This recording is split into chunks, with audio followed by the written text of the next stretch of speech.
Hello, everyone, and welcome to, in the background, the moving movement of moving.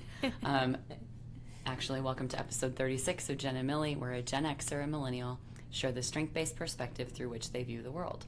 We are your hosts, Allison and Tess. We are in the middle of moving offices, so I feel like we should give a little...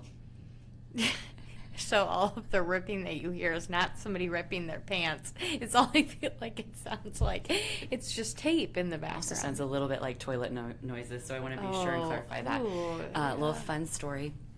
Back when I was doing community theater, it happened more than once where someone would have their mic on and forget. Oh, no. Oh, no. Yes, and go to the restroom. No. And their mic was on. Oh, no. Oh. It happened. That's like those things that you see on TV. Are you like me, and how is this strength related? Because I always think it's my empathy. If I know someone's going to be embarrassed, even if it's in a TV show or a movie, I can't watch it. Oh, yeah, it makes me cringe. So I think that's my empathy, but maybe it's something different. Maybe it's and I have empathy in my top 10. Yeah. So it might be empathy, which is hard to believe, right? We've been trying to wrestle with that recently. But yeah, I don't know what it is. I think it's probably just something in human nature that we all know the feeling of being embarrassed, right? I can't watch it. Now, however, if someone's going to fall or trip, no. I can watch that all day long. Really? Did you? Well, probably not, because you're not on Twitter. So Nebraska, and this is amazing that I know any of this, but Nebraska basketball is doing really well. Okay. And Coach Miles is a really lovely character. I've interacted with him a couple times. Yep. He's really good with fans. He came over to our table one night at Barrymore's and took a picture with us. He's a really great guy. And he's kind of zany. Like our friend Tom Miller, zany. Kind of, he just, everything is a dance. And he fell while he was waving after they won. Or maybe it was at halftime. He fell leaving the stadium, or whatever you want to call it, gym. Leaving what? The stadium. I don't know. Leaving. Clearly, we know a whole lot about this. Sports. He left. He fell leaving. That's all I'm gonna say.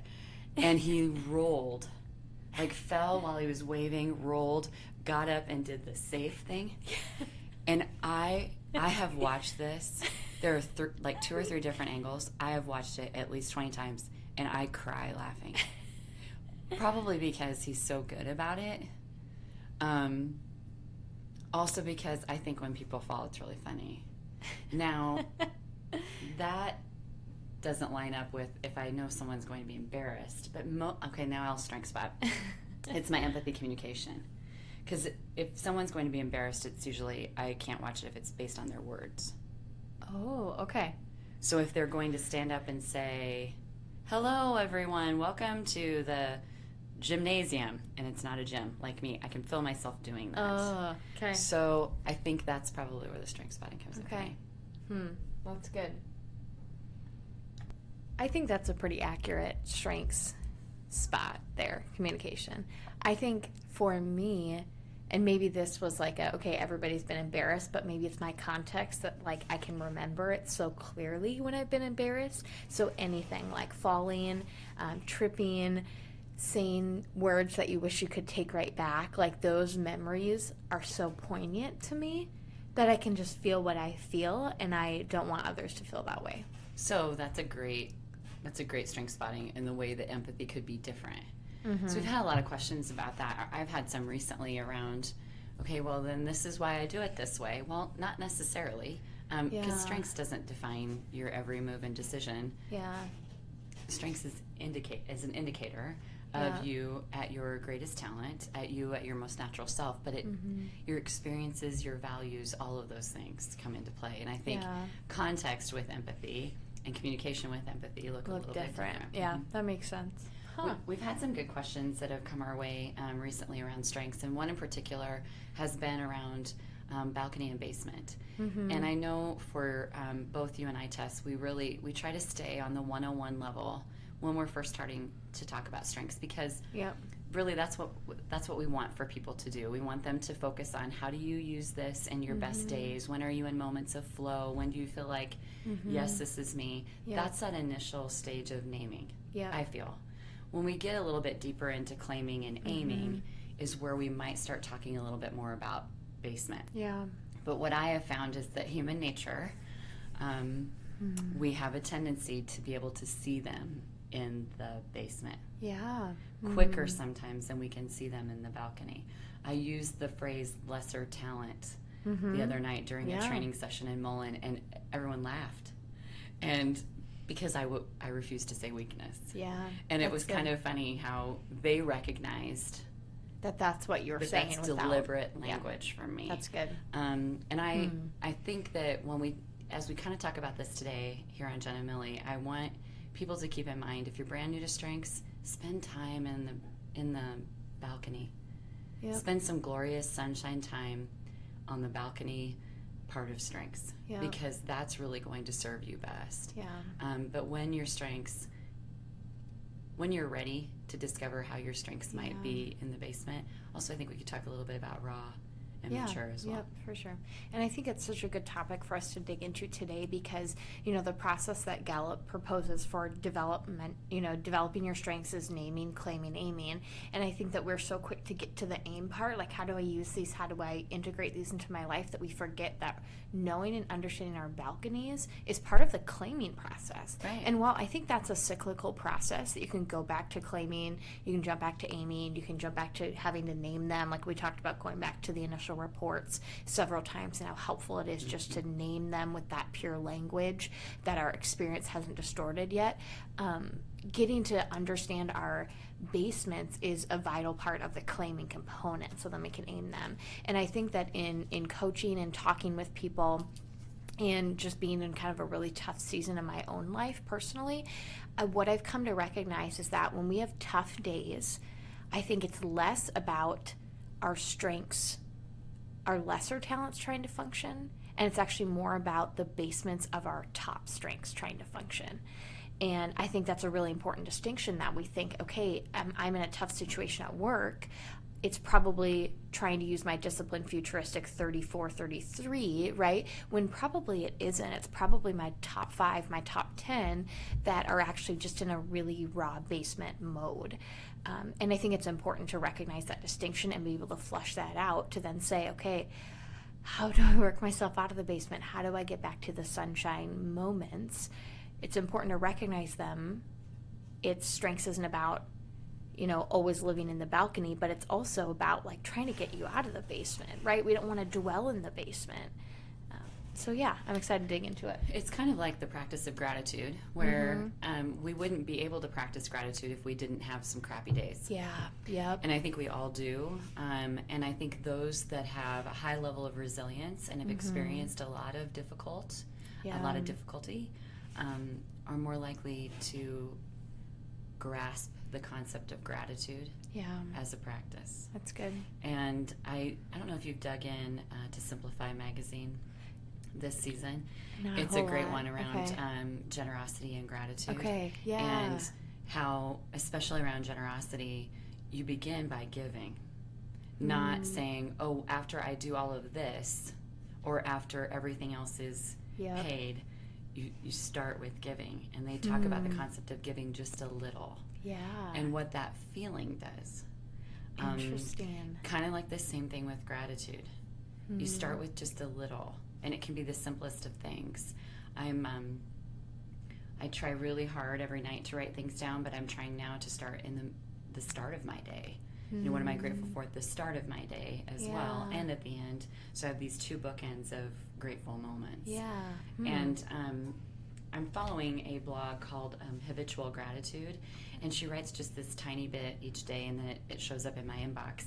And she gave a great story, kind of metaphor around, I think she might be from the Midwest, I'm guessing, but a rabbit, and the way that the rabbits have tried to now come back to spring, but they've had to last and survive through this horrible winter too.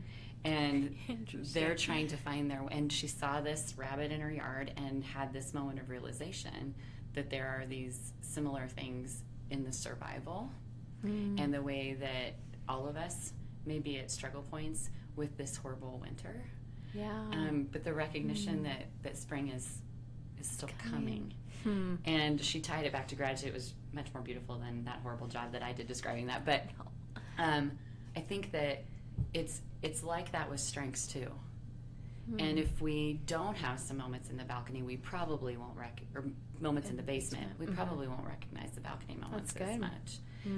I think for me, when things are difficult, and if I'm in a week or a day or a season of challenge or struggle, the hardest part for me is being able to name what I need and to ask for that. Sure. And if I ask for what I need and run into rejection or humiliation or embarrassment for asking for what I need, then my input goes immediately to the basement. My questions aren't being answered. I don't have enough information. And if I don't have enough information, I can't take steps forward. So I've thought about that actually quite a bit recently, because it's really, really hard for me to ask for help. Very, very difficult for me. I don't know if that's a family thing, if that's a young Allison thing, if that's a generational thing. I don't know if that's a gender thing. I don't know what it is, but I have a really, really hard time asking for help. Interesting. I think it might be an input thing as well. Having the reliance on collecting the resources and information yourself, being assured that you can do it well and probably better than most people. That's really good. So I've been musing over this idea of just when you presented, because I've just been in and I've shared a little bit, and I think about just like a really hard season of life right now, and so I think, and one of the things that really kind of came to a head on Monday, we just started a new series at church on this concept of being living invitations. So being embodiments of an inviting person, right? So like, and the pastor, he started out, Pastor Les, like talking about, just by looking at someone, if they're inviting or if they're not, right? Like, if you feel comfortable, having a conversation with someone or not. Like, you gauge that right away within the first few seconds of noticing them. And we talked Monday night. We have our young adult group that I lead, and we were talking a little bit about it, and I was just really struggling. And even like the morning before the message on Sunday, like I just had the sense to pray for people who aren't naturally that way, right? People who aren't, like, all these stories about, people sharing with the person they sit next to on the plane about Jesus, and learning about the life of the cashier at the grocery store. And I'm like, and all these people that are opening their homes right now to those who are stranded from their flights. Yeah. Like, they don't even think twice about it. Right? Okay, so I love that example, and slightly different from where I was going. So I've opened up my home, right, to a couple that are a couple of my friends who just bought a house in Valley and have now been evacuated, bought this house a few months ago, brand new homeowners, brand new married couple, and was so excited, and they might be staying with somebody else, but I do not want to talk to the person next to me on the plane. I do not want to engage with my cashier at their grocery store. I'd much rather go through self-checkout. That's the best thing I think that's ever been invented. And I just, like, in my head, I was like, oh my gosh, do I hate people? Like, and I know I don't. I know I don't hate people, but sometimes I just hate people. And Gosh, so you make me feel so much better, because sometimes I do too. Right? Okay, so I've had such a frustrating week. We've had so many system issues, and so many more things that have come on, like with the move and all these things that are happening, which we're going to happy hour after, so we'll discuss off air. But one of the things I was just thinking about is like, oh my gosh, like when I was trying to describe, so someone asked in the group in this conversation when I was kind of describing, like, most of the time I walk around the grocery store with my AirPods in, listening to my book or listening to podcasts or music. Oh yeah. And I'm like, I know I'm probably missing divine interactions where I'm supposed to interact with someone, but I just can't. Like, I just can't get myself, especially right now, I just cannot get myself myself to do that, right? So, and I love reading my book or listening to the podcast or whatever, because So you're doing it not because you want to avoid people, but because you're because I'm into my book or Okay. into right? Like, it's not like I It's don't not like like people. you- I don't want to interact with people. right. Like But I'm it's putting like, fake earpods in so that I don't have to talk to people. No, I have them in, and I usually actually have them like over so people don't see that I'm listening to something, but I'm like so engaged in whatever story I'm listening to, or I just reread Harry Potter, so that's a whole nother thing, like I've every snippet like a little quote about that. But so most of the time, so someone asked, okay, why is it? And someone in the group he's very extroverted. He talked all about, okay, I think most people don't like to interact because they've had a fear of rejection in those previous interactions. And I'm like, all of these, like, and he, talks a lot in our group normally, and it's hard as the leader to try and like, man, chill, kid. Like, okay, I'll let everyone speak here. But I just kept thinking, gosh, he never has felt that way. And I think that's not how I feel at all. I think it is a basement of some of my strengths, now that I'm fleshing it out, that it is, I have high intellection, high learner, high input, high context. And for me, I tried to describe it to him, and I just don't think he gets where I'm coming from. But I am like, I am in my own world, and I get to be in my own thoughts and in my own self. And so most of the time, I forget that other people are going about their days and their lives, like right alongside of me. And yes, I have the opportunity to interact with them, and I should take advantage of that more. But most of the time, I'm so in my own thoughts and whatever I'm processing that it takes something drastic to pull me out of it.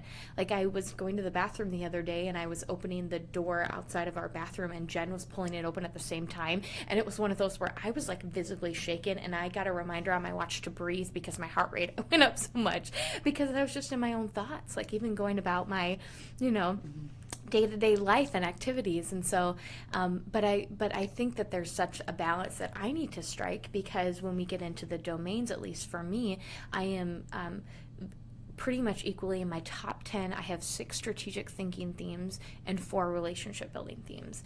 And so my basement is when I get too much in either side, where I don't give myself enough time to think, which I think is such a natural, like, if I don't give myself enough time to think, it's not good. But the reverse side of that is if I give myself too much time to think, and I'm not processing that with people or not interacting with people, I get drugged to the basement of all my strategic thinking themes, because I need to have some sort of exput for that. And I think just recently, with a lot of stuff that's been happening in my life, I've been secluding myself, which has pushed all of my strengths into the basement, not just my relationship building strengths because I haven't interacted with people as much, but also my strategic thinking themes into the basement because I haven't given them the proper place or the proper balance with my other themes. And balance was the word I was thinking the whole time. Yeah. And we talk about that, and we believe that we know it. Yeah. But we don't practice it well, I think.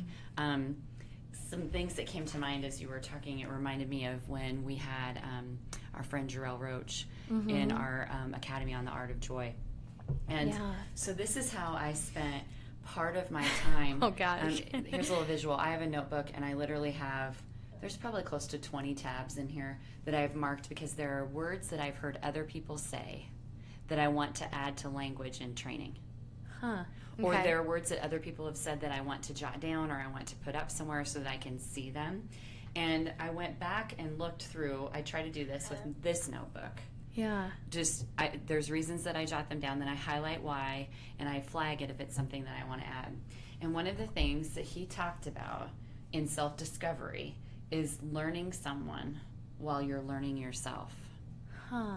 And I love that related to the way that we invite others. So the joy of invitation, how people come together, and if we're learning someone while you're learning yourself, and then unconditional belonging and a culture of invitation. Yeah. So the bridge is to live from both sides. And you and I talk about this a lot here, about how can we hear someone else's perspective. At the same time, I know that if I can't feed my strengths, if my strengths are not well fed, it's kind of like, sorry, Lauren, if you're listening, if my daughter, who is now adultish, if she needs a nap or a snack, it's the same way that she acted when she was 3 years old. And she's not, it's this whole Snickers concept commercial, that you're not yourself when you're hungry or sad or mad or tired or whatever. So when my strengths aren't being fed, I will immediately tank into the basement, and then sometimes kind of fight against the balance. So I live in a household full of non-communicators, and I literally sometimes process information by talking out loud. I did it the other day on the phone, came up with a new idea and said, wow, that came out of my mouth before it was processed in my brain. And Beth and I were talking about this relating to training and training certification. Not everyone's an extrovert. And do we set the stage that as a trainer or presenter that you must be? And so I'm going to work really, really hard this year with Beth to come up with activities that someone who is naturally introverted can still be a great trainer. They don't have to have jazz hands. They don't have to be extroverted. They don't have to say, and here's why woo helps me to be in front of you. They can be exactly who they are, which I think I thought I had said, but I didn't provide means. Okay, can I challenge you and Beth to incorporate an introvert into that conversation? Yes, absolutely. Whoever that is. Already have that right? in my plan. Because you and Beth have very similar strengths, Yes. and you're both more extroverted. Right, but I'm immediately thinking about people who are great presenters, who are naturally more introverted. They're softer spoken. They're careful. When they make a statement, it's powerful. And I have a lot of strengths envy, truly, for people who are more introverted, because it's really hard for me, being an extrovert, to not look for external validation. And I would love to be able to practice what I'm reading about and what I heard Mary Pfeiffer say when Maria Shriver interviewed her in the Meaningful Conversations podcast, and she was asking about, where do men fit into this? And Mary said, I don't want to talk about men. I'm not one. I don't know them. I don't study them. I know them somewhat, but I don't know them. I want to talk about women. And then she said, all of us need to do a self-check here. If we're looking for external validation, nothing will improve here. Yeah. And extroverts, I think, I'm going to speak for me, Allison the extrovert needs external validation. So in a household of people who don't communicate, I feel very lost. I feel very excluded. I feel a high level of disengagement. Yeah. And that doesn't necessarily mean that that's how they're trying to be, but they may be more naturally introverted. But for me, all my strengths are in this, let's have joy and speak about it. And so I think that's really important for our mentors and our program coordinators to think about. Yeah. No one is going to feel the same way about walking around the grocery store. And I also want you to know that sometimes, Tess, I don't want to talk to anybody either, especially if I've had to use woo for others all week long. And I haven't been able to, not that it's not self-serving for me to be up in front of people. But it's not balanced. So at the end of a day where I have to present, I don't often get to talk it out with someone. And that would feed me, and that would honor my strengths, and it would give me this feeling of accomplishment. But often it just ends and I have a 2-hour drive home in silence. And so then I'm not able to process, and then that's when woo can go into that basement. Was that good? What should I have done with this? What about this? And the questions, the bottom, the basement of input starts again with the and doubt. So I think what's interesting, based on your example, based on kind of what I've been processing too, is that so much depends on our external circumstances, right? That push our strengths into the basement. So how do we work with that, right? How do you work when you can't control the home environment you're going back to, where you're a house full of non-communicators, that it's going to push your communication into the basement? Well, so I was thinking about our words of the year are completely based not on external validation. And then I think about my friend Shane, who studied, measured, built hope. And maybe why? Perhaps it was because it was something that he needed. And so I think about what we do, and maybe even why we choose our words of the year is because we're validating something that we need. And so I think there are a lot of people right now that are in tough seasons. Yeah. I think I have no idea how many tough seasons people are experiencing. Yeah. But I think just looking at some of the weather circumstances and the natural disaster sort of circumstances, then add to that, some of the difficulty in our world today. Yeah. It's hard to be in a balcony. I think there's a lot of external, Yeah. and I'm thinking about taking a social media hiatus. yes, but I've been trying to be very thoughtful about when to do that, so that it is not something that causes me more distress. And I think certain times, like right now, if I wasn't on Twitter to know what was happening in the area around me, I would have a hard time. Yeah. And it would not make me feel good. So is it maybe the first part of May? Is it when I'm going right into summer? But I'm thinking about the ways I use social media is not just for what's happening with everybody, but actually, what do I need to know? Yeah. I think we talked about this a couple episodes ago. So I think it's good for us to be able to, you and I are lucky that we can sit here and be real with whoever might be listening. Scary.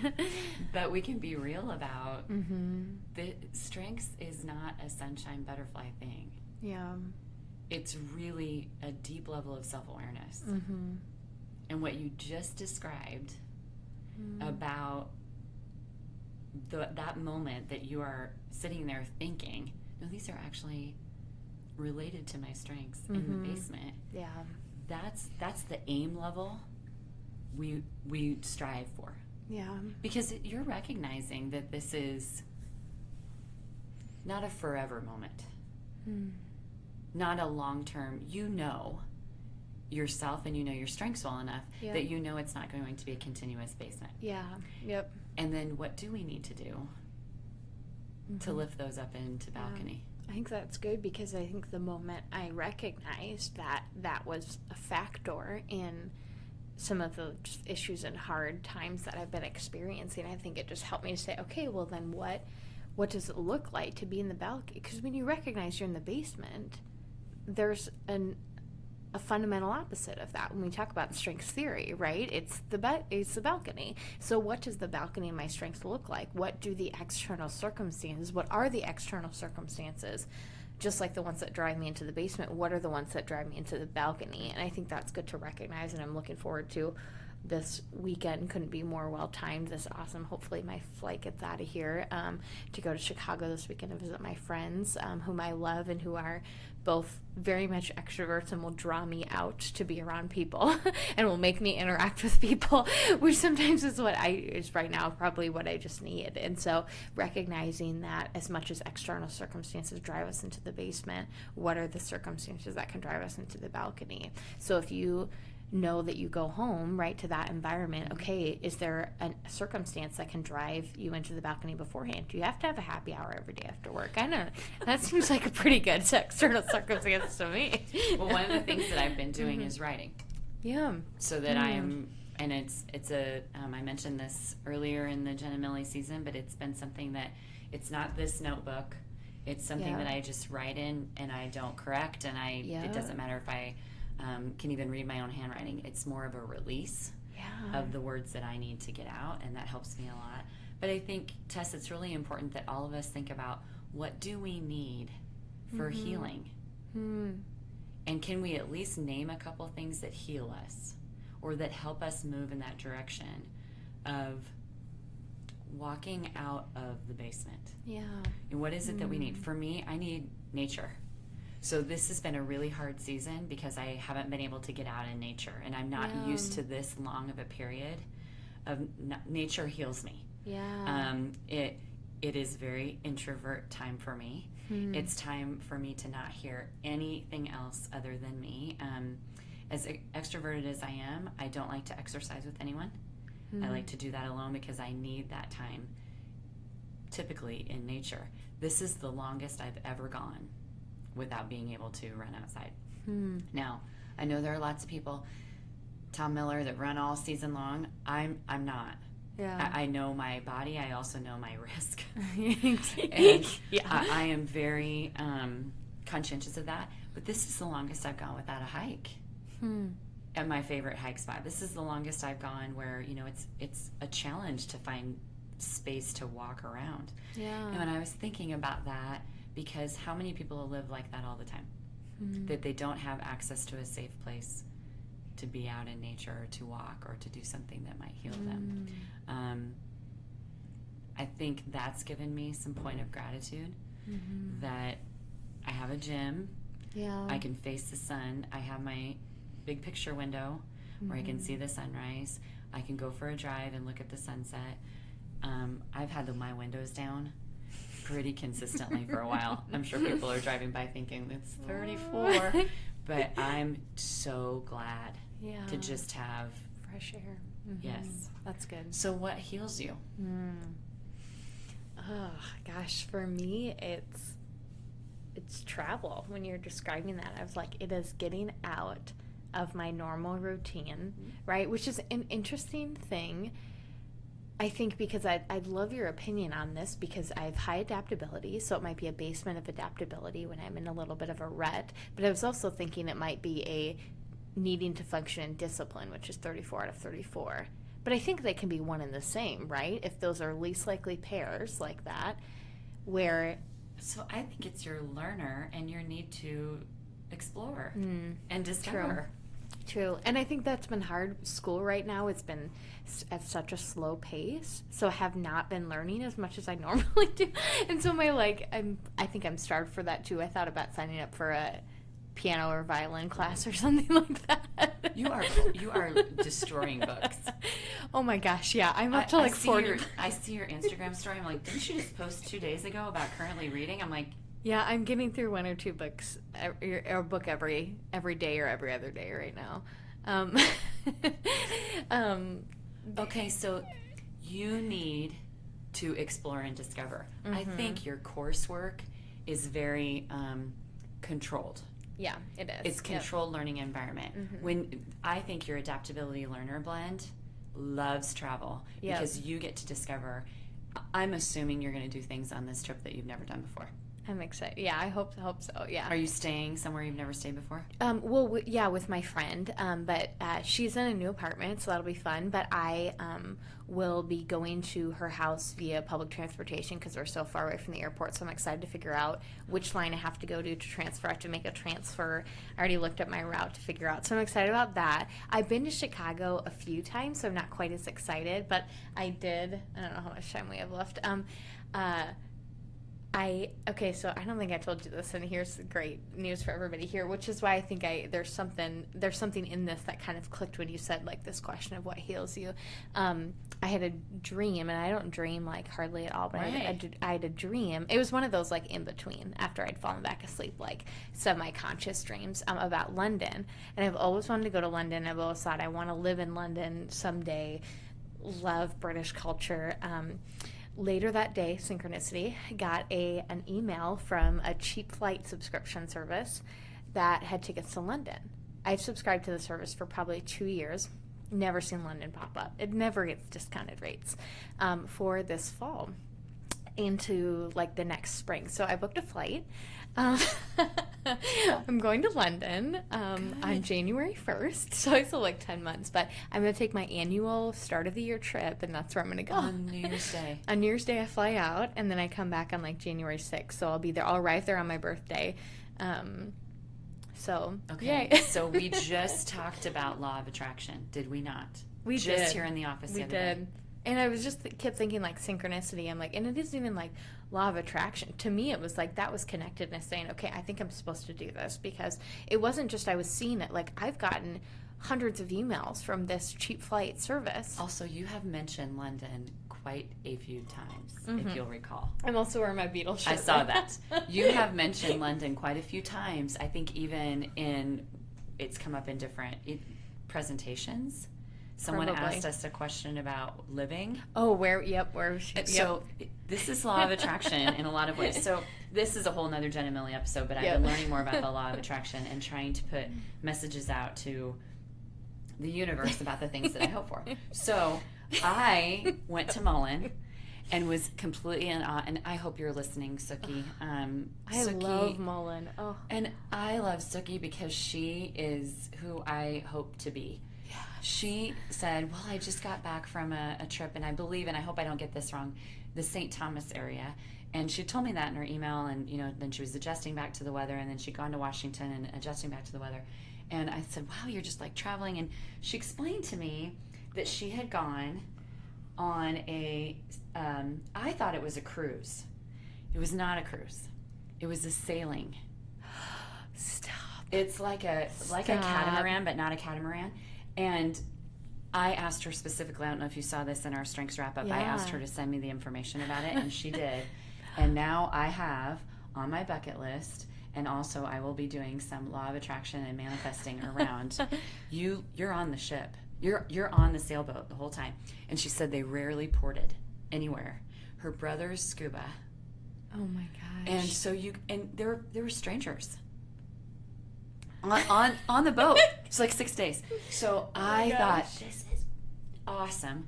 And before, I would have been completely out of my element to say that I would board a ship for 6 days with strangers. However, when I went to Wild, I spent quite a bit of time with 11 women I did not know. Yeah. And it was one of the most incredible experiences of my life. And I've only been sailing once, and that was the same kind of setup. It was strangers, and I got to experience. I saw dolphins. I saw whales. I saw all of these incredible things, and I loved it. And I've always wanted to sail again. And when Sookie said that, I'm like, so I now have a board.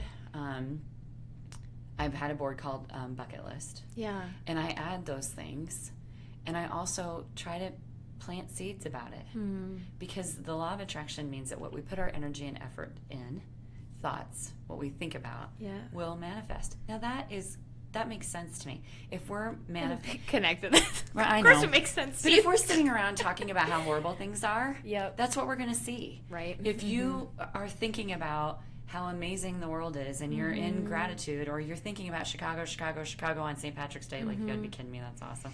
Oh my gosh, that's a bit scary. That's a lot of people for me. But when you're putting that out there, and then there it is. There it is. And so when any of us think about what would heal us, I think we need to think about what are we putting our energy and our effort into. Yeah.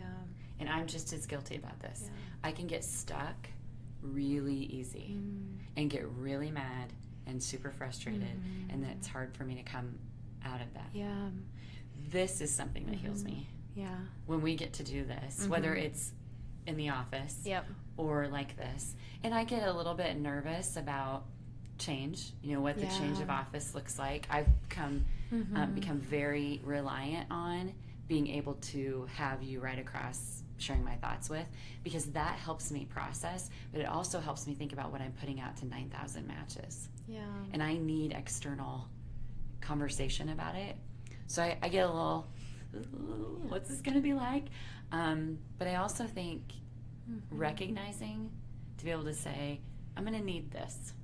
And maybe we'll have to get creative about how we find, where will Genn and Millie happen? Oh, in the small conference room. I already have it planned and booked. Don't worry. I think that's so good. That's why I think I love that question of, like, what do you need and what heals you, like, in tandem. And it's reminded me so much of my spiritual director has been kind of challenging me to practice centering prayer. And it is essentially like, the Christian form of meditation. So you find whatever word you need, and it's an ancient, like, Benedictine practice. Whatever word you need, and I have my little app, and it has a prayer from Father Pedro Ripe to open and Father Thomas Keating to close, and in the middle it gongs, and gives you whatever allotted time, 10, 20 minutes, and then it gongs again. So it's so funny because I'm sitting here like, oh my gosh, yeah, this is exactly what people in other faith traditions do. And I think it's just so funny. I've just been wrestling a lot with like how we tend to call people heretics, if they're like one step outside on something that's not essential, right? Right. And so, but anyway, so I've been practicing this, and I think it's been really helpful for me, because I think it, even just the practice of saying, what do I need, makes me pause and evaluate where I'm at. Right? If I didn't, right? It totally is. It's my word of the year. It's just crazy. But it's the idea that I can't, if I'm in a hard place, if I don't stop and recognize what I need in that moment, I will continue in that hard place until something else stops me. Yes. And so getting in the practice, I think, when we talk about the tough side of strengths, which there is one, and it's so beautiful and it's so real, and it drives me nuts when people say strengths is really surface level, or it's all like sunshines and butterflies, and I'm like, oh my gosh, people, you're not doing it right, because strengths are so innate in who we are. You're missing what it could be. What's beautiful about it. And so being able to wrestle with and say, okay, something's not right here in my life, how it is. I need to stop and evaluate and recognize what is going wrong, right? If that's my strengths in the basement, if it's something externally that I need to rid from my life, if it's whatever it is. And so in order to say, okay, and what do I need to accomplish that? And then I think that question of what do I need helps us to get to like ground level, right? Out of the basement to kind of ground level. But then what heals me is the question that gets us into the balcony, right? It's what brings me life. It's I need something that can help drag me out of the basement. And then I think when we get to ground level, then we're like, okay, I'm probably good, right? But then we slip right back into the basement because we haven't gotten to a place of healing. We've just gotten to a place of like treading water. And this is like so many analogies I'm realizing, but I'm even verbally processing this now of like, okay, when I think I am at a place of being okay, then I slip back into the cycle of going into the basement. It's because I'm not taking the next step of getting up to the balcony, of saying, I can't just keep doing life. I need to carve out time for that which brings me healing. If it's getting out in nature, I know that my next 2 weeks of work, no matter how much I do, is not going to be helpful for me or anyone around me if I don't take this afternoon off to be in nature. Yes. Right? And I think that's really important. I mean, we talk about the phrase self-care, and that gets overused and people roll their eyes about it. But it's truly knowing what you need. Think about your third grade self or your second grade self. I think a lot about, and I've had some conversations recently with a friend who has a daughter who has had the same sort of struggles that Lauren did with some anxiety things when she was young. And I used to say to Lauren, she became very dependent on, where are you? I need to know where you are. When are you coming? Like, you need to come get me. Where are you? And I went on every field trip with her for a long while because of the anxiety about getting sick. So we used to practice, where am I? And I would hold my hand over my heart, and she would hold her hand over her heart. And we would practice saying, Mom's right here. And it was a soothing kind of thing. Like, if you look into some of the research around anxiety, tapping, it's a return to present. Yeah. It's a reassurance that you've got the tools that you need to get from this very difficult moment to maybe just a baseline. And then we'll work on the other stuff when we get to baseline. Yeah. But it's really, all of us need to learn how to practice the self-care for the dragging out of the basement. Yeah. Because, and the other thing I think that we want to make sure that we clarify, this is not saying that if you're going through a depression or you're going through something that, I mean, you just don't, that's different. Yep. This is, I think, a recognition of, we all have crappy days and moments where we can get stuck. Yeah. And I think, I love what you said, Tess, about if I don't do something here for me in these next 2 weeks, self-care wise, I'm going to continue in this stuck until it gets to a worse level of stuck. And then think about all the people around that are affected by a worse level of basement. And I think about that a lot. I can't be my best self. It's that whole concept of, the oxygen mask. I can't be my best self to serve 9,000 or even in my own family unit if I can't get myself a little bit unstuck. So what we're doing today helps me and it heals me a lot. I'm glad. And so I hope for those of you who are listening, if you can relate to this, let us know. Yeah. Help us understand what heals you. What do you need? And how can we help with that too? Yeah. Are there some topics there we could talk about that might help with some of that getting unstuck? Yeah, definitely. We'd love to hear that. Awesome. Well, thanks, everybody. We'll wrap it up there. Thanks for tuning in to episode 36 of Genn and Millie. We're new to the podcasting world, so give us a rating and review on your podcasting platform of choice and share this conversation if you want to. And man, that's vulnerable of me because I felt like I was very vulnerable in this conversation. But sure, share it with whomever. As long as I get to sit here in the office and, not have to put a face to the name of someone who knows my deepest, darkest secrets. But to interact with us, if you would choose to do so, please or share the kind of the answer to the questions kind of we posed here. Please give us a follow on Instagram at Genn and Millie. That's at GENNANDMILLIE. Thanks, everybody. Until next time.